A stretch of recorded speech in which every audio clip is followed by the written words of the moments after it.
Hey, it's Off My Bridge time, and my name is Guy, and we are looking at holidays and celebrations within the Star Trek universe, and why you should include them in your games every now and again. Firstly, just hit that like button or the bell button so that you can learn when new videos are dropping. That would be nice. It really helps the channel and it helps me. Here are a list of 7 holidays and festivals that I found throughout the Star Trek universe. I am sure there are many, many, many, many more, and if you want to list those in the comments down below, that would be awesome. So here they are in no particular order. Frontier Day. 2151 saw the Enterprise under Captain Archer break new ground and expand out into space. It's now a major celebration as it's seen as the beginning of the era of aliens coming together, if you will. Calrec, a Vulcan holiday for atonement, solitude, and silence. I'm not entirely sure how they celebrate that other than just doing what they do pretty much on a daily basis. Day of Honor, the Klingon New Year, if you will. You look back and see if you have been honorable for the past year. What a wonderful festival. I think we should all do that. The Bajoran Gratitude Festival. Peldor joy to you all. The Peldor Festival is where you write your problems on a scroll and then you burn the scroll and your problems away. I think that's just a great way of kind of helping you to overcome problems. Captain's Day. Picard Day, Pike Day, and so on. Ships with big crews celebrate their captain. And why not? If you've got family on board your ship, you're on a Galaxy-class starship or a Constitution-class starship, or you've just got a large crew, having a Captain's Day is just awesome. Prixin. It is a Talaxian holiday honoring the family. I think that's just wonderful. Naming Day. A Ferengi festival from Ferenginar. This is the day when a male Ferengi can officially start to earn profit, and in a very uncharacteristic act, other Ferengi males will give this Ferengi a few gifts, which he can then sell to start making his profit. Sometimes these festivals are public events, sometimes they're more private events, but they are always a great time for shenanigans. And that's what we love. That's why we want to include these things in our game. Now, first and foremost, having a festival in your game makes the game feel much more real. Suddenly, the players are going, oh, there's a festival going on, and that's super cool. I want to eat jum-jar sticks, and etc., etc. This is about creating a living universe, and festivals are part of that. I mean, just look at how most of us are looking forward to Christmas or to the New Year celebrations or to Halloween. I mean, these are fun things usually, right?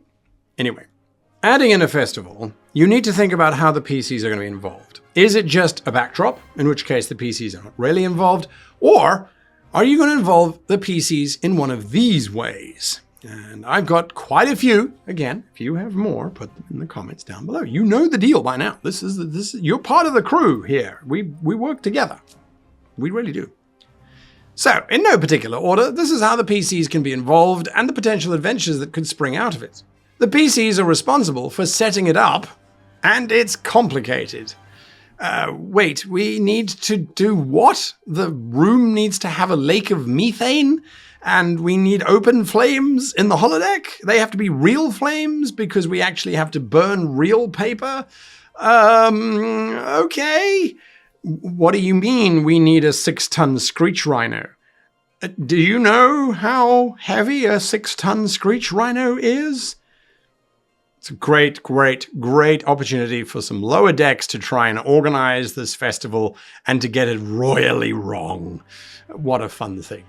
Something is going to happen during the festival, and the PCs have to try and stop it. An assassination, an attack, something evil or bad is going to happen.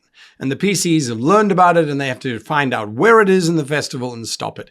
A giant parade through the promenade where there are creatures made out of paper mache. One of them contains a bomb. and the PCs have to figure out which one by interrogating suspects, by looking at the paper mache, by scanning for certain things, by being part of the performance crew. All those kinds of things can be added in, and it's just a fun adventure. Something is preventing the festival from happening. This is oftentimes, we can't start the festival until the ancient stone of Moor has been found, and the stone has been stolen. You must get it back for us.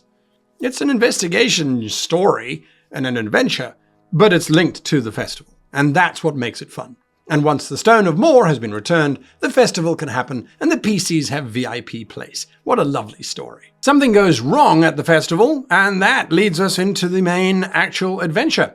The festival itself is just the basic intro to the adventure. Interdimensional aliens are released from an ancient ark that is opened up at this ceremony. Or the festival has so many folks gathered together in one place that the environmental systems think that there's an overload, and so they shut down the entire station or the entire starship, and the PCs have to figure out how to unlock it whilst being locked in the lockdown area.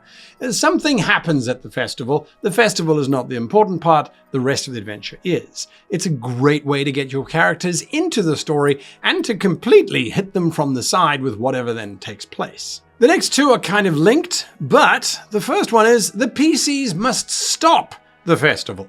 The festival can't go ahead because if it does, something very, very, very bad is going to happen. Returning an ancient artifact to the planet's surface in a giant festivity is going to cause a major issue. Picard Season 3, getting all of the ships together for Frontier Day, is going to be a problem because all of the ships are going to unite and become one giant AI monster. Stop it before it happens. It's a really cool type of adventure where the PCs have to stop it, and then maybe at the end of it you can restart it once they've made it all nice and secure. The alternative is that the PCs have to actually conduct this entire... The alternative is that the PCs have to participate in the festival. Unlike the PCs having to actually run the festival and launch the festival themselves, here the PCs have to participate, and that means doing things like silly dances and reciting poetry backwards and all those kinds of things. Again, it could just be the precursor to the main adventure. The point is that by having these festivals, these holidays take place, it just makes your space, your universe, feel as if it's real. And it's a lot of fun too. So how do you design a festival? Well, a festival's got to have a few things. It's got to have a reason. Why are we doing this? Are we doing it because it's tradition? Are we doing it to get rid of our sins? Are we doing it to welcome in newborn children? Are we doing it for the crops to grow? What is the reason for the festival? Once you've figured out the reason, and it could be very simple. The reason is we're celebrating an ancient poet who inspired our nation towards celibacy. And now we're a population of 3. Whatever. Or now we're a population of clones. It's an interesting journey just from thinking about a festival, right? So think about the reason. Think about the main event. What is the culminating event? So when we think of festivals, we often have multiple little festivals within it. If you look at our own, let's say, for example, Christmas, there's do you open the presents on the 24th or is it on the 25th? Do you have the Christmas dinner on the 24th or is it on the 25th? If you're from a different hemisphere, you might have a Christmas lunch, which, although might be traditional turkey, is served around the swimming pool, not served around a table with snow outside. So think about the main event. What is the core event? And then you can think about the ancillary stuff, the stuff that goes on around the edges. And that can help develop your festival quite a lot. Again, you don't have to go into the minutiae of you can only eat with the left fork if it's happened to fall on a Tuesday, but if it's after 0800 hours, then you have to use the fork on the right hand. I mean, you can if you really want to, but you don't actually have to. You just need surface level stuff that the PCs can get involved in. You need something that's traditional. Festivals usually have a long life to them, and they will have something that's anachronistic. So, for example, with the Peldor Festival, the burning of the scrolls, the papyri, the paper. We don't need paper anymore. Everything's digital, data pads, and so on. So the paper is anachronistic because it harkens back to an earlier time. Think about those kinds of things. It helps make them feel a little bit realer. Then, of course, you need a quirk, something odd, something different. Well, for this festival, everyone has to be naked. Traditional Beta Z wedding or a Ferengi wedding. Half of the couple need to be naked. Whatever the situation is, think of something quirky. Think of something that's going to make the players go, Okay, I will do it. I will wear the weird beaded thing over my bald head. I will do it, right? So think of something quirky. Then think about the consequences for the festival not taking place. Sometimes the consequences are just sadness and melancholy. We're canceling all forms of New Year celebrations. You're not allowed to celebrate the end of New Year anymore. It's cancelled. Well, all right. It's a bit miserable. Can we still get together and have a party? Nope.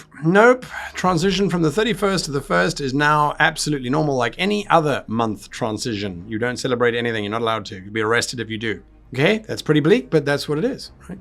So that's one type of consequence. Another type of consequence could be, well, then the entire village will starve to death, because if you do not complete this festival, if you don't complete this thing, everyone's going to starve to death, because the festival ensures good crops. How does it ensure good crops? Well, actually, because the festival involves the villagers throwing any excess wine at each other, the wine actually fertilizes the soil, and that causes the crops to grow the next year. Whereas if they don't throw the wine around, the crops won't get that extra nitrous enhancement. You can see I know nothing about crop growing. And as a result, the crops will fail or be less than ideal. So think about the consequences of your festival. Again, these all just help make the festival feel real and also inspire you as you're thinking about these things to come up with some pretty cool stuff. Now, I have put together 4 festivals for you because I want you to come up with your own festivals and put them in the chat down below. Let's build up a list of festivals. Why not? Could be quite fun. So here are my festivals. See if you can figure out how I came up with the names. Mwahaha. The Mir Raw Festival, a festival where you reflect on the PC's past adventures by having the players talk about them. This can be really useful so that you can hear what your players found fun and what stuck out in their memories.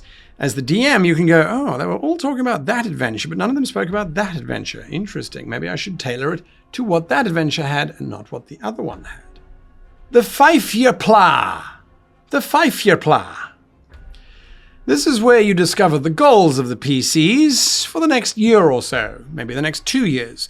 What is your goal, Ensign Cadaver? Well, my goal is to maybe be reanimated this year. Great stuff. Again, as a DM, you're listening to this, you're going, okay, cool, this is what my players want to do. They want to go and explore some unknown rift. They want to go and discover some scientific curiosity. Booyakasha, I will give you that adventure in a couple of adventures' time because I'm a cunning GM and I've come up with this 5-year plan festival. Anyway. Another similar one is the Festival of Hope. What do you hope for your character in the future? Would you like to see your character as the captain of a starship? Maybe there's an adventure where, well, as the PC sit down, you say, right, here are your characters from the future. And you've taken each of their character sheets, you modified them slightly, given them implants, given them prosthetics, given them a bit of backstory, and now they're playing themselves in the future, which they get to see because of a weird temporal eddy which is affecting their ship. They can then make changes if they don't like what they see. The final festival is a festival that the Romulans would absolutely love, and it is called the Confessor Tal Festival. And here, the PCs, or the players, write down a dark secret that nobody knows about and hands it over to the priest, i.e. the DM. And then you take those dark secrets and you just bank them going, I am so going to use these against you later on.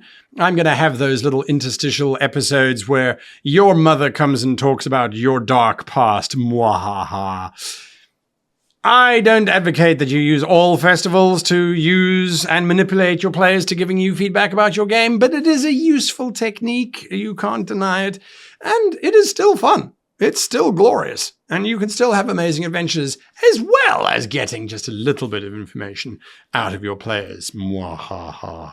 Now, next week, we talk about the Borg campaign, part 3, and this is where we go back to the actual main campaign and we start to move the story forward a little bit. So if you have got some spare time, go check out Borg Campaign 1 and Borg Campaign 2 so that you're prepared for next week when we start to actually meet the Borg. Until next time, however, I wish you long life and happy gaming.